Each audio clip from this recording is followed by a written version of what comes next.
India സഖ്യകക്ഷി നേതാവും ഡൽഹി മുൻ മുഖ്യമന്ത്രിയുമായ അരവിന്ദ് കെജ്രിവാളിനെതിരെ രൂക്ഷ വിമർശനവുമായി ലോക്സഭാ പ്രതിപക്ഷ നേതാവ് രാഹുൽ ഗാന്ധി. വ്യാജ വാഗ്ദാനങ്ങളുടെ കാര്യത്തിൽ പ്രധാനമന്ത്രി നരേന്ദ്രമോദിയും അരവിന്ദ് കെജ്രിവാളും തുല്യരാണെന്ന് രാഹുൽ ഗാന്ധി ആരോപിച്ചു. വടക്കുകിഴക്കൻ ദില്ലിയിലെ സീലംപൂരിൽ ഒരു റാലിയെ അഭിസംബോധന ചെയ്ത് സംസാരിക്കുകയായിരുന്നു രാഹുൽ. രാഹുലിന്റെ പോരാട്ടം കോൺഗ്രസിനെ രക്ഷിക്കാനാണെന്നും തന്റേത് രാജ്യത്തെ രക്ഷിക്കാനാണെന്നും അരവിന്ദ് കെജ്രിവാൾ തിരിച്ചടിച്ചു. രാജ്യവ്യാപകമായ ജാതി സെൻസസ് വിഷയത്തെക്കുറിച്ച് മോദിയിൽ നിന്നും കെജ്രിവാളിൽ നിന്നും താൻ ഒരു വാക്കുപോലും കേട്ടിട്ടില്ലെന്ന് രാഹുൽ പറഞ്ഞു. പിന്നാക്കക്കാർക്കുള്ള സംവരണവും ജാതി സെൻസസും വേണോ എന്ന കാര്യത്തിൽ കെജ്രിവാളിന് മൗനമാണ്. മോദിയും കെജ്രിവാളും പണപ്പെരുപ്പം കുറയ്ക്കുമെന്ന് വാഗ്ദാനം ചെയ്തിട്ടും പരാജയപ്പെട്ടു. ഇന്ത്യയിൽ ദരിദ്രർ കൂടുതൽ ദരിദ്രരും സമ്പന്നർ കൂടുതൽ സമ്പന്നരുമാകുകയാണ്. പിന്നാക്കക്കാർക്കും ന്യൂനപക്ഷങ്ങൾക്കും ആവശ്യമായ പരിഗണന നൽകാൻ മോദിയും കെജ്രിവാളും ആഗ്രഹിക്കുന്നില്ല. ജാതി സെൻസസിൽ ഇരുവരും നിശബ്ദരാണ്.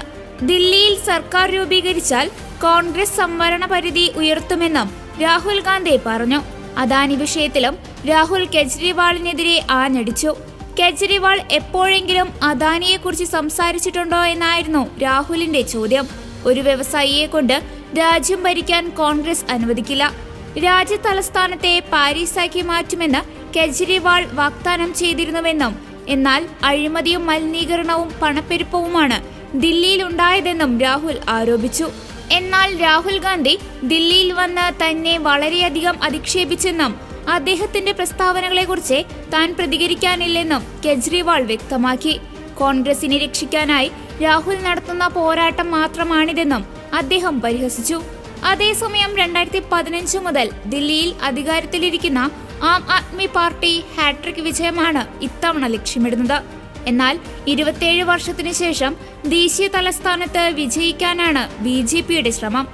മറുവശത്ത് 1998 മുതൽ 2013 വരെ ഭരിച്ച കോൺഗ്രസ് തിരിച്ചുവരവിന് വേണ്ടിയുള്ള നീക്കങ്ങളുമായാണ് മുന്നോട്ടു പോകുന്നത്.